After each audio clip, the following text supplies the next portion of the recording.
The theater fell silent as Mary achieved what no one else had in 15 years, making the country's most feared music critic shed a tear.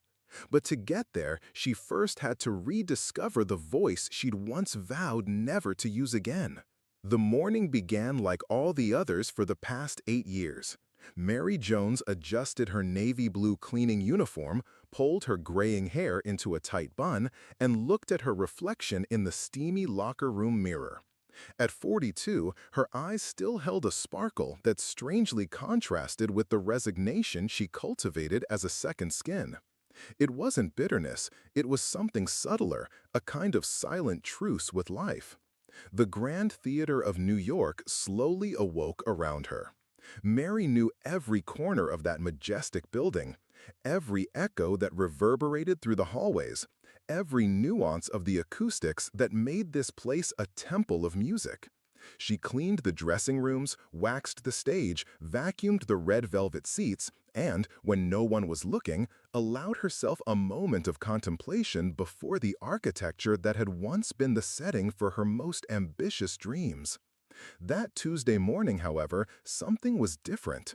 An unusual excitement filled the corridors. Employees whispered among themselves, carrying stacks of papers, adjusting lighting details with nervous urgency. Mary soon discovered the reason. The famous music critic, Edward Vance, had decided, without warning, to attend the dress rehearsal of the theater's resident company's new production. Edward Vance was a legend in the American art world. His column in the country's most influential newspaper had the power to make or break careers. He was known for his analytical coldness, his ability to dissect performances with surgical precision, and, above all, for never, absolutely never, showing emotion during a performance. Some said he was incapable of feeling music.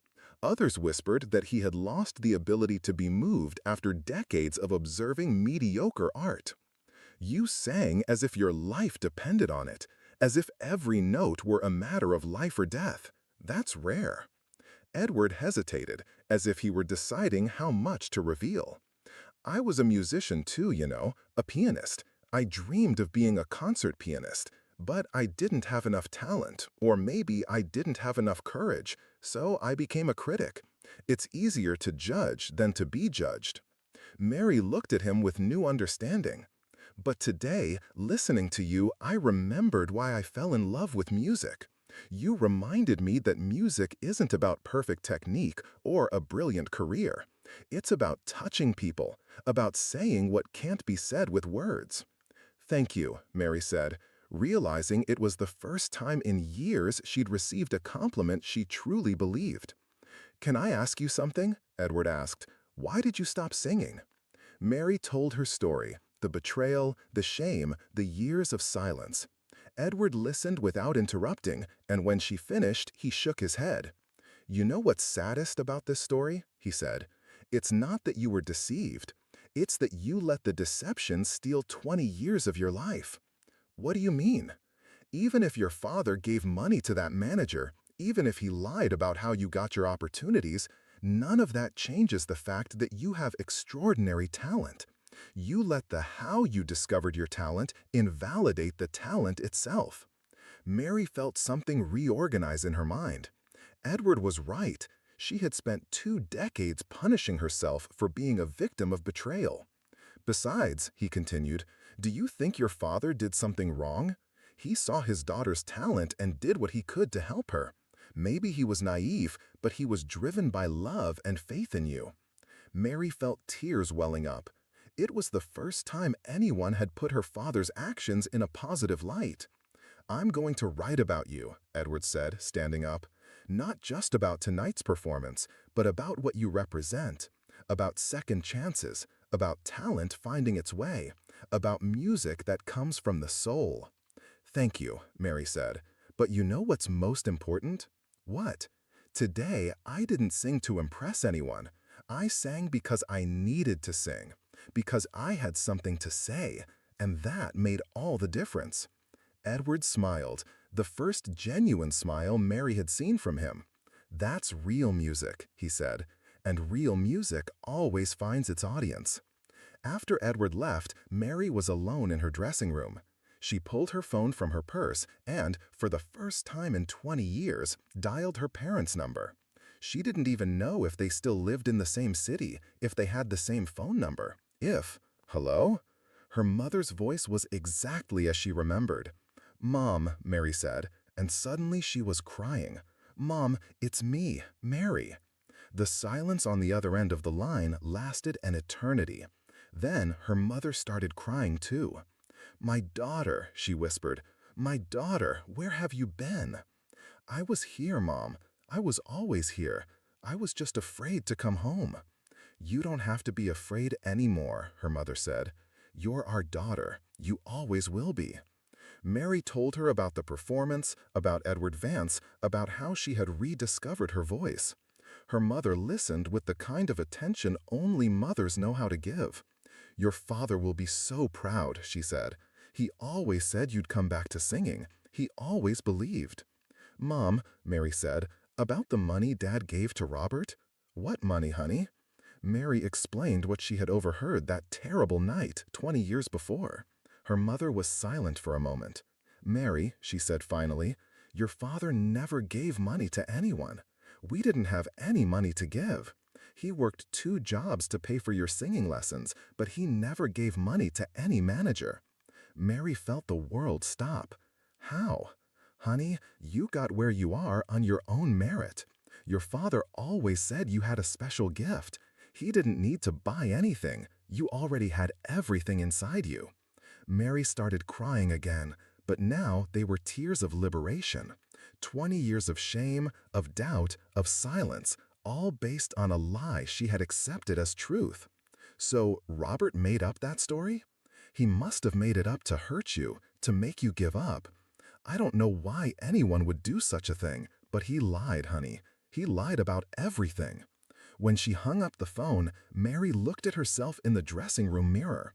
For the first time in 20 years, she saw who she really was. Not an imposter, not a fraud, but an artist who had been silenced by fear and manipulation. The next day, Edward Vance's review took up half a page of the newspaper. He wrote about a voice rising from the ashes of disillusionment, about art born from pain and transformed into beauty, about a woman who proved it's never too late to rediscover our deepest gifts. But more important than the review was what happened next. Mary received invitations to sing in other theaters, other cities. Record labels became interested in her story. Producers wanted to make her life into a movie. Mary accepted some invitations, refused others. She had learned that it wasn't about building a brilliant career, but about honoring the gift she had received. Each performance was an opportunity to touch lives, to connect hearts, to remind people that we all have a special song inside us. 6 months later, Mary was back at the Grand Theater, not as a cleaning lady, but as a guest artist for a special concert. This time, her parents were in the audience, in the front row, with tears of pride in their eyes.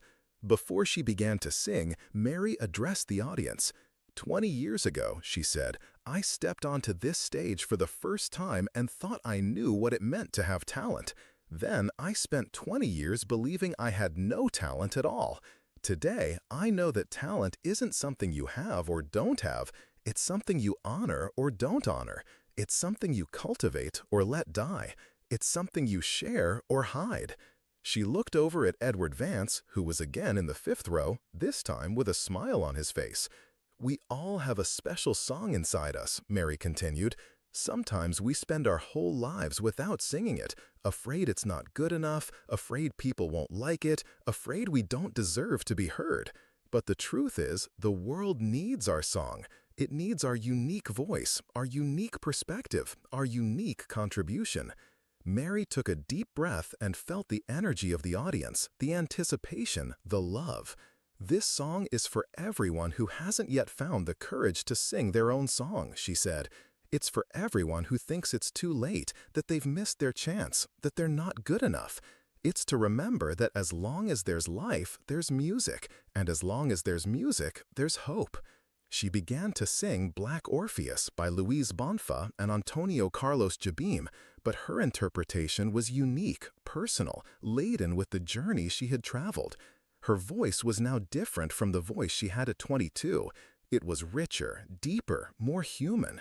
It was the voice of someone who had experienced pain, loss, disappointment, but also redemption, discovery, a second chance. When she finished, the theater exploded in applause. Mary saw her father stand up, clapping with an expression of pure pride that she would never forget. She saw Edward Vance wiping his glasses, clearly moved again. She saw faces in the audience that she recognized, some of the theater staff who had worked with her during her cleaning years, applauding not just the singer, but the woman they had known and respected. But what touched Mary most was seeing at the back of the theater some of the other cleaning ladies who had managed to get time off to attend the show. They were applauding not just because Mary had made it, but because she had proven that it's possible to reinvent yourself, that it's possible to rediscover who we really are, that it's possible to transform our pain into art and our art into healing. After the show, Mary didn't go back to her small apartment. She went to her parents' house, where she spent the night talking, laughing, crying, and singing old lullabies her mother used to sing when she was little. "You know what makes me proudest?" her father said, as they had tea in the kitchen where Mary had spent her childhood. "What, Dad? It's not that you're singing again, it's that you're yourself again." Mary smiled, understanding exactly what he meant. For 20 years, she had been a diminished version of herself, someone who had given up on her dreams, who had accepted a life less than she deserved. Now she was whole again. "Dad," she said, "thank you for never giving up on me, even when I gave up on myself." Her father hugged her, and Mary felt she was truly home for the first time in 2 decades. In the months that followed, Mary built a musical career different from the one she had dreamed of as a young woman. It wasn't about fame or recognition, it was about purpose. She created a project called Rediscovered Voices, where she offered free workshops for people who had abandoned their artistic talents due to fear, trauma, or life circumstances. The first workshop took place at the Grand Theater on a Saturday morning. Mary expected maybe 10 or 15 people, but over 50 showed up. There were retired teachers who had stopped playing the piano, nurses who had put aside their passion for dance, executives who had abandoned writing, housewives who had silenced their voices. "I'm not here to teach you to be professional artists," Mary told the group. "I'm here to remind you that art isn't about profession, it's about expression. It's about honoring the part of us that needs to create, that needs to manifest, that needs to be heard." During the workshop, Mary shared her story, the betrayal, the years of silence, the rediscovery. She saw tears in many people's eyes, recognition, identification. "How many of you have ever been told you aren't good enough?" she asked. Almost every hand went up. "How many of you have ever given up on something you loved for fear of judgment?" she continued. Again, almost every hand. "How many of you believe it's too late to start over?" she finally asked. This time, the hands went up more slowly, but they went up. Mary smiled. "Then we're all in the right place." The workshop became a monthly meeting, then a weekly one. People began to return with stories of how they had resumed old hobbies, how they had enrolled in courses, how they had found the courage to share their creations with the world. One of the participants who touched Mary most was Mrs. Hope, a 72-year-old woman who had stopped painting when her husband died 15 years earlier. She had arrived at the first workshop saying that art was for young people, but Mary convinced her to bring some of her old canvases. When Mrs. Hope showed her paintings to the group, there was a reverent silence. They were simple landscapes, but painted with an impressive technique and a sensitivity that made people hold their breath. "Why did you stop painting?" Mary asked. "Because my husband always said I was wasting my time," she replied, her voice choked with emotion. "He said I was too old to start an artistic career, that it was better to dedicate myself to more practical things." "And you believed him?"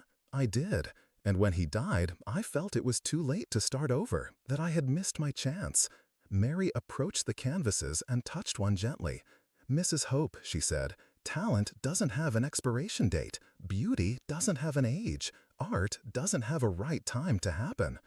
2 months later, Mrs. Hope was exhibiting her paintings at a local gallery. She didn't sell any for astronomical prices, but she did sell a few to people who were touched by her art. More importantly, she had returned to painting every day. She had rediscovered the joy of creating. "You know what I discovered?" she said to Mary during one of their sessions.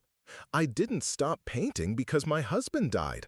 I stopped painting because, when he died, I forgot I was still alive." Mary felt a shiver of recognition. That's exactly what had happened to her. She had stopped living when she discovered the supposed betrayal. Edward Vance became a supporter of the Rediscovered Voices Project. He wrote a series of articles about the importance of democratizing art, of taking creativity out of the hands of a cultural elite and returning it to the people. He also began offering music appreciation workshops, teaching ordinary people to understand and feel classical music. "You know what Mary gave me?" he said in a television interview. "She reminded me that an art critic should be someone who helps people connect with art, not someone who pushes them away from it." A year after her first performance at the Grand Theater of New York, Mary was invited to sing at the opening of the Aspen Winter Festival. It was a prestigious stage, with national broadcast, the kind of opportunity she had dreamed of as a young woman. But this time, she wasn't nervous. She was eager to share her music, to touch hearts, to remind people that we all have a special song inside us. In the audience, in addition to her parents, were many of the participants in Rediscovered Voices. Mrs. Hope was there, with a small painting she had painted especially for the occasion. A portrait of Mary singing, with vibrant colors that captured not only her image, but her essence. Edward Vance was in the front row, not as a critic, but as a friend. He had brought his own portable piano and, in a surprise that Mary only discovered at the moment, would go on stage to accompany her in a song. "Ready?" he asked before they went on stage. "Ready," Mary replied, and this time she really was. When they stepped onto the stage, Mary felt a different energy. It wasn't just her singing. It was an entire community of people who had rediscovered their talents, who had found the courage to express themselves, who had learned that it's never too late to bloom. She started with Aquarela do Brasil, her voice richer and more expressive than ever. Then she sang Corcovado by Antonio Carlos Jobim, with an arrangement that Edward had created especially for her. Each song was a celebration, not only of Brazilian music, but of the human capacity to reinvent oneself, to heal, to rediscover oneself. When it came time for the final song, Mary did something she hadn't planned. She invited all the participants of Rediscovered Voices who were in the audience to come up on stage.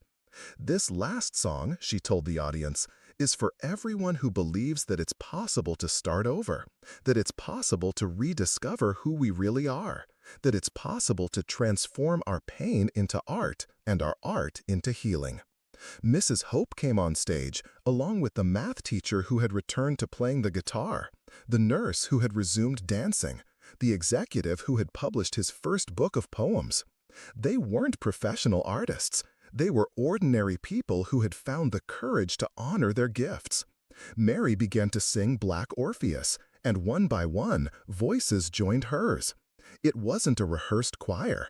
It was a spontaneous celebration, a symphony of voices that had been silenced and were now singing together. The audience rose to its feet and began to applaud before the song was even over. Many people were crying, moved by the simple beauty of that moment. Ordinary people celebrating art, life, a second chance. When the music ended, Mary looked out at the audience and saw transformed faces. She saw hope where there had been resignation before. She saw possibility where there had been giving up. "Thank you," she said, her voice emotional. "Thank you for reminding me that music isn't about being perfect. It's about being true. Thank you for reminding me that it's never too late to sing our song." As she left the stage, Mary thought about the journey she had traveled. 20 years earlier, she had let one person's betrayal destroy her dreams. Now she was using her experience to help other people avoid making the same mistake. She had learned that talent isn't something you have or don't have. It's something you cultivate, that you honor, that you share. She had learned that it's never too late to start over, to rediscover who we really are, to find our unique voice in the world. But perhaps the most important lesson Mary had learned was that true music doesn't happen when we sing alone. It happens when our voices join the voices of other people, when we create a harmony greater than any of us could create alone. That night, as she drove home with her parents, Mary hummed a melody that was being born in her mind. It was a song about new beginnings, about second chances, about the courage to be who we really are. "Are you composing?" her mother asked. "I am," Mary replied, smiling. "A new song is being born." "About what?" Mary looked out the car window, seeing the city lights, full of people with stories to tell, talents to discover, songs to sing. "About us," she said. "About all of us who once thought it was too late, that we weren't good enough, that we had missed our chance. About the magic that happens when we find the courage to try again." Her father smiled in the rearview mirror. "I can't wait to hear it." "You will hear it," Mary promised. "We will all hear it, because this song belongs to all of us." And so, Mary continued to sing, not just with her voice, but with her whole being. Each day was a new opportunity to honor her gifts, to help others discover theirs, to create a symphony of voices that refuse to be silenced. Because in the end, we all have a special song within us. And the world needs to hear our music, not perfect, but true. Not because we are worthy, but because we are human. And being human is, in itself, a song worthy of being sung.